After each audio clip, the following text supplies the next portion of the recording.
Olá, gente! Eu sou Júnia Tolentino, professora de História. Nas nossas últimas aulas, estudamos sobre os instrumentos que o historiador utiliza para marcar o tempo, os diversos tipos de calendários e os relógios.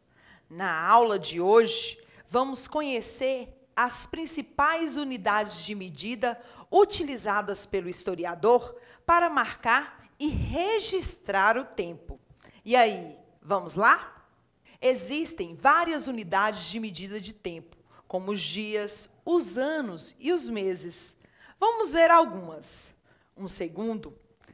Um minuto, que equivale a 60 segundos. Uma hora, que equivale a 60 minutos. Um dia, que equivale a 24 horas. Uma semana, que equivale a 7 dias. E o mês, que equivale a 28 ou 29 dias, que é o mês de fevereiro, 30 ou 31 dias, que são os demais meses do ano. E um ano, que equivale a 12 meses, ou 365 dias, ou 366 dias. Uma década, que equivale a 10 anos. Um século, que equivale a 100 anos.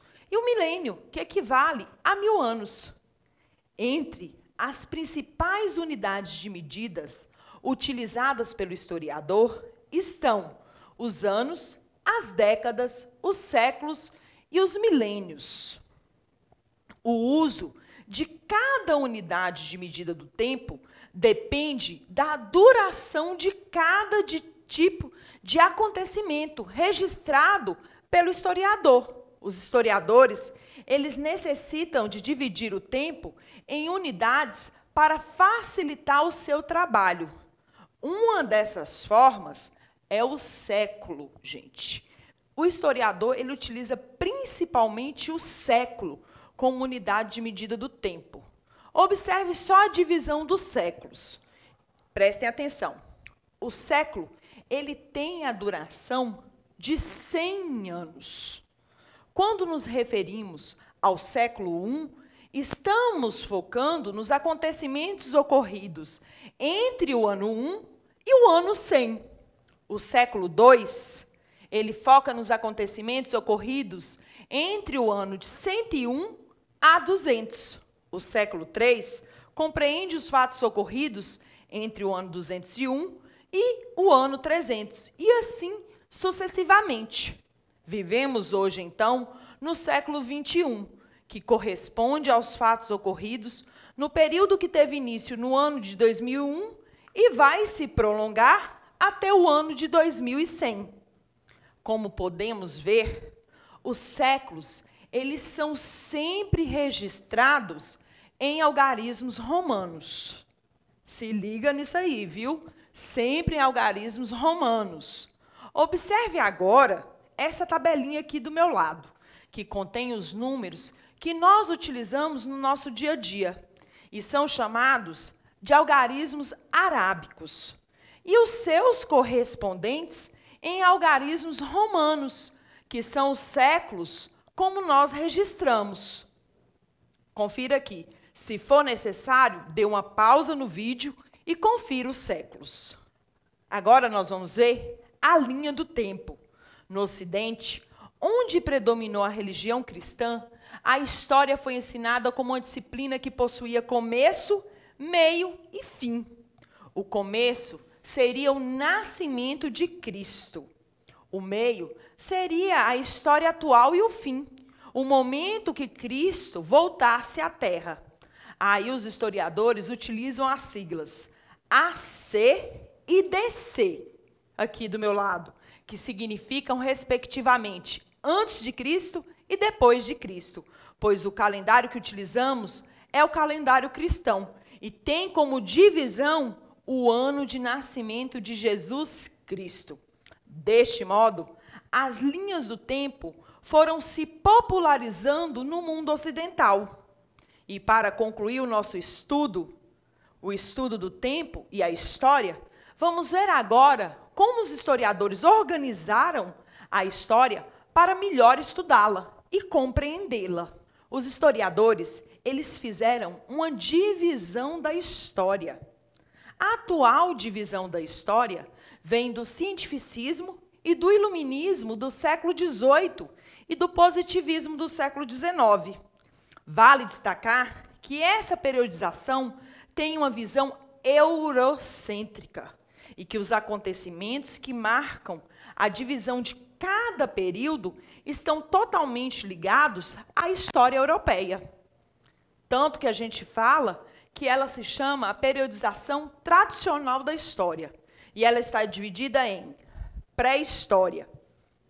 Desta maneira, os escritores desta época determinaram que o que distinguiria os povos civilizados seria a escrita. Aqueles que não desenvolveram seriam, portanto, considerados como bárbaros.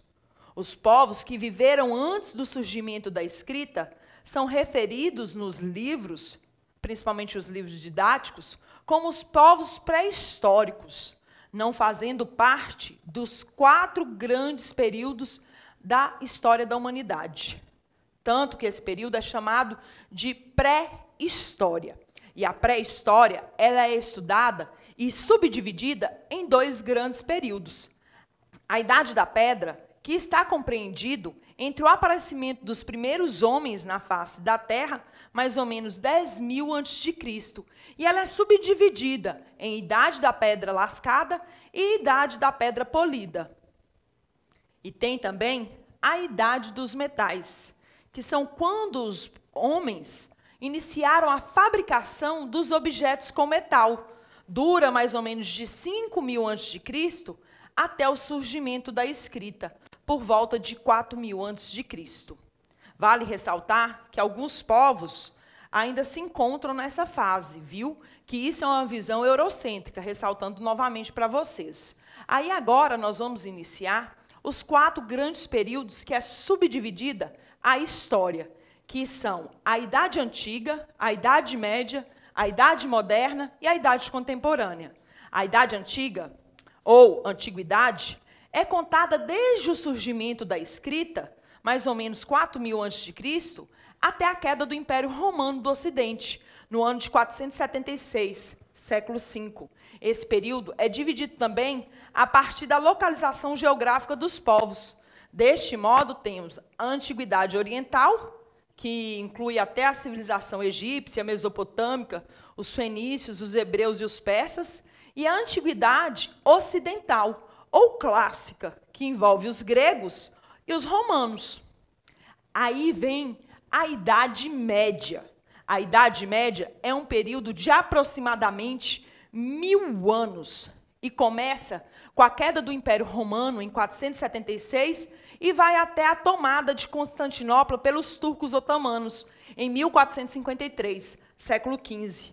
Esse período também é subdividido em Alta Idade Média, que é o período compreendido entre os séculos V e XI, que corresponde em termos da Europa à formação, desenvolvimento e apogeu do sistema feudal, e a Baixa Idade Média, período entre os séculos XI e XV, que corresponde à desagregação do sistema feudal e à consequente transição para o sistema capitalista. Aí nós vamos ver agora a Idade Moderna. A Idade Moderna é um período histórico que se estende desde o ano de 1453, o século XV, com a tomada de Constantinopla, até o ano de 1789, no século XVIII, com o início da Revolução Francesa. No plano econômico, essa época foi marcada pelo desenvolvimento do capitalismo comercial ou mercantil, forma inicial do sistema capitalista. Foi uma época também marcada pelas viagens de expansão marítima, onde Portugal realizou as primeiras grandes navegações. Aí nós vamos ver agora a idade que nós estamos, a Idade Contemporânea. A Idade Contemporânea é o período que se estende do século XVIII até os dias atuais. Ao longo dessas décadas, a Revolução Industrial atingiu seu ponto culminante. É uma era marcada pelas duas grandes guerras mundiais também. E na América Latina, nós vemos também o início da Idade Contemporânea, que foi marcado pelas lutas de independência que modelaram um novo mapa político do nosso continente. E se liga nessa dica agora. Você já deve ter pensado o quanto é confuso saber em que século se localiza determinado ano. O ano de 1789, que faz parte do século XVII ou do século XVIII? O século XXI se iniciou no ano de 2000 ou em 2001? Pois bem, há um cálculo fácil de ser feito para você localizar em que século cada ano está. É o que vamos ver agora. Se a data que estiver sendo examinada terminar com 2 zeros, observe aqui do meu lado, o século corresponde ao primeiro algarismo que estiver à esquerda desse número. Aqui um exemplo, o ano de 400 a.C. O ano 400 a.C. está inserido no século IV a.C., já que cortando os 2 zeros de 400, resta apenas o número 4. Já o ano de 1800 d.C., cortando os 2 últimos números, resta apenas o número 18. Então, ele corresponde ao século XVIII. E o ano de 2000, cortando os 2 últimos números, nós vemos que resta o quê? Só o número 20. Então, ele corresponde ao século XX. Lembrando, gente, século a gente sempre coloca em algarismos romanos. Mas quando o número ele não termina em 2 zeros, é só eliminar a unidade e a dezena que o compõem e soma-se a ele, ao que restou, o número 1. Vamos embora ver um exemplo aqui agora? O ano de 1453 a.C. Você vai cortar os 2 últimos números, viu? Cortou os 2 últimos números, nós vamos somar o 14 mais 1, que vai sobrar 15. Já o ano de 736 d.C., que está inserido no século VIII d.C., se eliminarmos a dezena e a unidade, sobra o quê? O 7. Soma a ele mais 1 e sobra 8, gente. Aí ele pertence ao século VIII. Já o ano de 2001 d.C., o ano de 2001 está inserido no século XXI d.C. Se cortarmos a unidade e a dezena e somarmos o que sobrar com 1, teremos 20 mais 1, que é igual a 21. Viu como é que é fácil? Por hoje é só e até a nossa próxima aula. Tchau!